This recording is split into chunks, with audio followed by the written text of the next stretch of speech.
क़याम अमन के लिए जानों के नजराने। बलोचिस्तान के इलाके कोहलू में सिक्योरिटी फोर्सेस की गाड़ी के करीब देसी साख्ता बारूदी मवाद का धमाका। पाक फौज के 2 अफसर शहीद हो गए। शोहदा में मेजर जवाद और कैप्टन सगीर शामिल। ISPR के मुताबिक ऐसे बुज़दिलाना वाक़यात बलोचिस्तान में अमन और खुशहाली को सबूताज नहीं कर सकते। फोर्सेस ऐसे नापाक अज़ाइम को अपने खून का नजराना देकर नाकाम बनाने के लिए पुरअज़्म हैं। अमन दुश्मनों और वाक़े में मुलव्विस अनासर की सरकूबी के लिए ऑपरेशन जारी।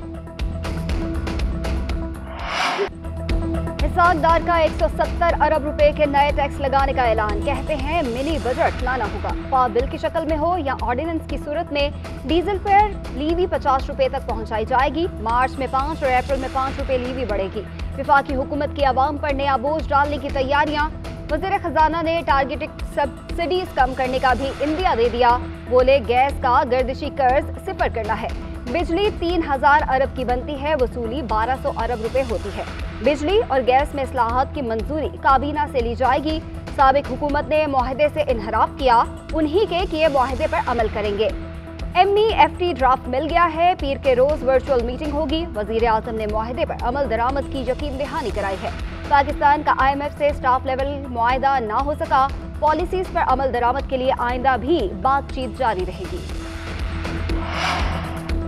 हुकूमत कीमतें बढ़ाएगी तो ही IMF पैसे देगा। साबिक वज़ीर ख़जाना शौकत तरीन का इसाक़दार की न्यूज़ कॉन्फ्रेंस पर रद्द-ए-अमल। कहा IMF के कहने पर पेट्रोल और गैस की कीमतें बढ़ाना होंगी।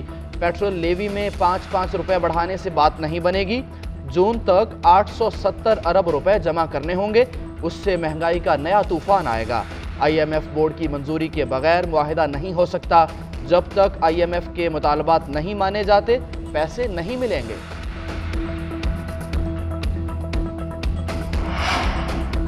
मुल्क में फैसले आइन और कानून के मुताबिक होंगे, इमरान खान की ख्वाहिश पर नहीं। IMF से सख्त तरीन शराइत पर मुआहिदा। PTI दौरे हुकूमत में किया गया। वज़ीर इत्तलात मरियम औरंगज़ेब की एबटाबाद में न्यूज़ कॉन्फ्रेंस। कहा वज़ीर आज़म के मुशीर बगैर तनख्वाह के काम कर रही हैं, उनका हुकूमत पर कोई बोझ नहीं। इत्तेहादी हुकूमत ने मुल्क को दिवालिया होने से बचाया।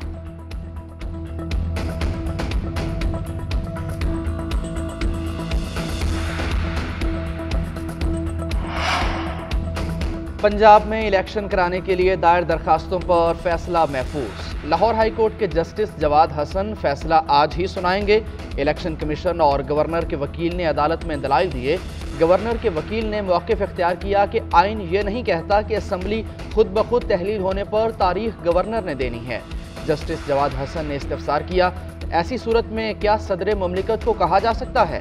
गवर्नर के वकील ने जवाब दिया कि आर्टिकल 48 पढ़ लें, उसमें सदर का वही किरदार है जो गवर्नर का है।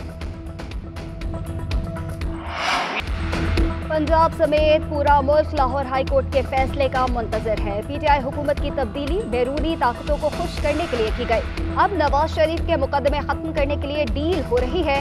जितनी जल्द इलेक्शन होंगे, बहरान भी उतनी जल्दी खत्म होगा।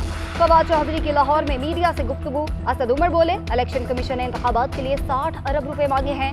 हुकूमत का कहना है कि इलेक्शन के लिए पैसे नहीं, उनके पास 88 वुज़रा बनाने के लिए पैसे हैं, मगर पाकिस्तान की बुनियादी आईनी जिम्मेदारी के लिए कोई पैसा नहीं।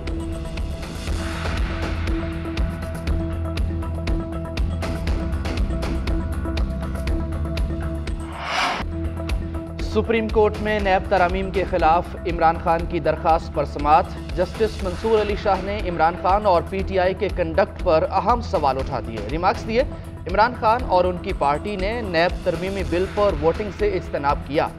क्या वोटिंग से इज्तनाब करने वाले का अदालत में हक़ दावा बनता है? चीफ जस्टिस ने रिमार्क्स दिए कि हर लीडर अपने इक़दामात को दुरुस्त कहने के लिए आइन का सहारा लेता है। पार्लिमान का बाइकॉट करना PTI की सियासी हिकमत अमली थी। ज़रूरी नहीं कि सियासी हिकमत अमली का कोई कानूनी जवाब भी हो। जस्टिस एजाजुल एहसन ने रिमार्क्स दिए, अदालत सिर्फ बुनियादी हुकूक और आईनी हुदूद पार करने के निकात का जायजा ले रही है। पार्लियामेंटेरियंस को अदालती फैसले तस्लीम, लेकिन अदलिया अपने दायरा कार में रहे। सेनेटर इरफान सदीकी के अदलिया से गिले शिकवे। बोले आवाम के नुमाइंदा ऐवान पर बिलावजह रिमार्क्स ना दें। अदलिया की इज्जत करते हैं, हर फैसले पर सर तस्लीम खम करते हैं, लेकिन चाबुक लेकर पार्लियामेंट की पुष्ट पर ना मारे। یہ کیسے کہہ سکتے ہیں کہ پارلیمان متنازع ہو گیا یا ایک کے علاوہ تمام وزرائے اعظم بددیانت ہیں؟ اگر یہی بات ہم چیف جسٹس صاحبان کے بارے میں کہیں تو کیا یہ قابل قبول ہوگی؟ عدالتوں نے اپنے دائرہ کار سے تجاوز کیا اور سیاسی بیانات دیے تو اس سے عدلیہ کی توہین ہوگی۔ مسلم لیگ نون کے پی کی سیاست میں متحرک، مریم نواز کا ہزارہ کا دورہ، تنظیمی معاملات کا جائزہ، خواتین کارکنوں سے بھی ملاقات۔ مریم نواز نے کہا کہ ہزارہ کی طرح پورا صوبہ پارٹی کا مضبوط مرکز بن رہا ہے۔ 4 سال صوبائی قیادت اور کارکنوں کو ستایا گیا۔ 10 سال کی نالائق اور کرپٹ صوبائی حکومت کے پی کو 100 سال پیچھے لے گئی۔ کے پی اہم صوبہ ہے، اس کے مسائل ترجیحی بنیادوں پر حل کریں گے۔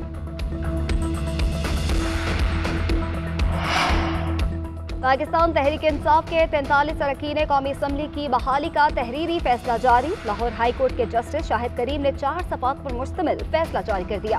عدالت نے 43 نشستوں پر ضمنی انتخابات روک دیے۔ فیصلے میں کہا گیا ہے کہ متعلقہ حلقوں میں الیکشن شیڈول جاری نہیں کیا جائے گا۔ الیکشن کمیشن کا جاری کردہ 25 جنوری کا نوٹیفکیشن بھی معطل کر دیا گیا۔ تمام فریقین کو تحریری جواب داخل کرنے کی ہدایت۔ درخواست پر مزید کارروائی 7 مارچ کو ہوگی۔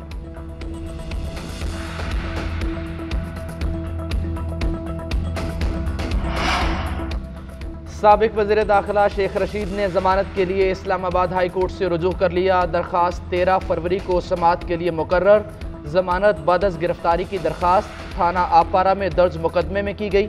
کیس کے حتمی فیصلے تک ضمانت منظور کرنے کی استدعا۔ ادھر شیخ رشید کا NA 62 سے الیکشن لڑنے کا فیصلہ اسکروٹنی کے لیے کل پیش ہونے کے لیے ریٹرننگ آفیسر کو درخواست دے دی گئی۔ موقف اپنایا، قومی اسمبلی کا امیدوار ہوں اور اڈیالہ جیل میں نظر بند ہوں۔ جوڈیشل مجسٹریٹ مری نے سکروٹنی کے لیے آپ کے سامنے پیش ہونے کی ہدایت کی ہے۔ سکروٹنی کے عمل کو پورا کرنے کے لیے سپرنٹینڈنٹ اڈیالہ جیل کو ہدایت کرنا ضروری ہے۔ کل سکروٹنی کے لیے آنے کا حکم دیا گیا۔ کاروباری ہفتے کے آخری روز پاکستان سٹاک مارکیٹ میں مندی، 100 انڈیکس میں 695 پوائنٹس کی کمی۔ مارکیٹ نے 42,000 کی نفسیاتی حد کھو دی۔ انڈیکس 41,771 کی سطح پر آ گیا۔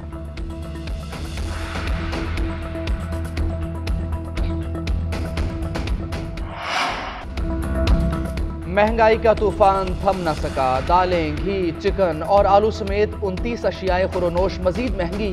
ادارہ شماریات نے ہفتہ وار رپورٹ جاری کر دی۔ مہنگائی کی شرح میں 0.17% کا اضافہ۔ مہنگائی کی مجموعی شرح 34.8% ریکارڈ کی گئی۔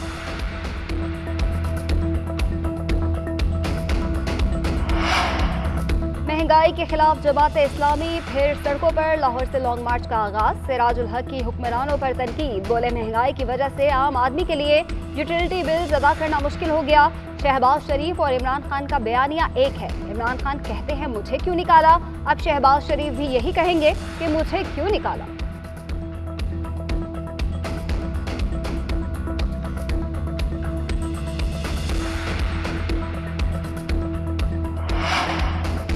ترکیہ اور شام میں ہر طرف ہولناک مناظر دیکھنے کو مل رہے ہیں۔ ترک صدر کی لیڈرشپ میں عوام اس مشکل سے ضرور نکلیں گے۔ ہم اپنے ترک بہن بھائیوں کے دکھ میں برابر کے شریک ہیں۔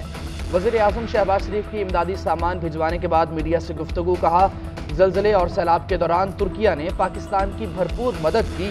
ہر روز ان کے طیارے امدادی سامان لے کر آ رہے تھے۔ میں بھی ترک صدر کو فون کر کے ہر قسم کی مدد کی یقین دہانی کروائی ہے۔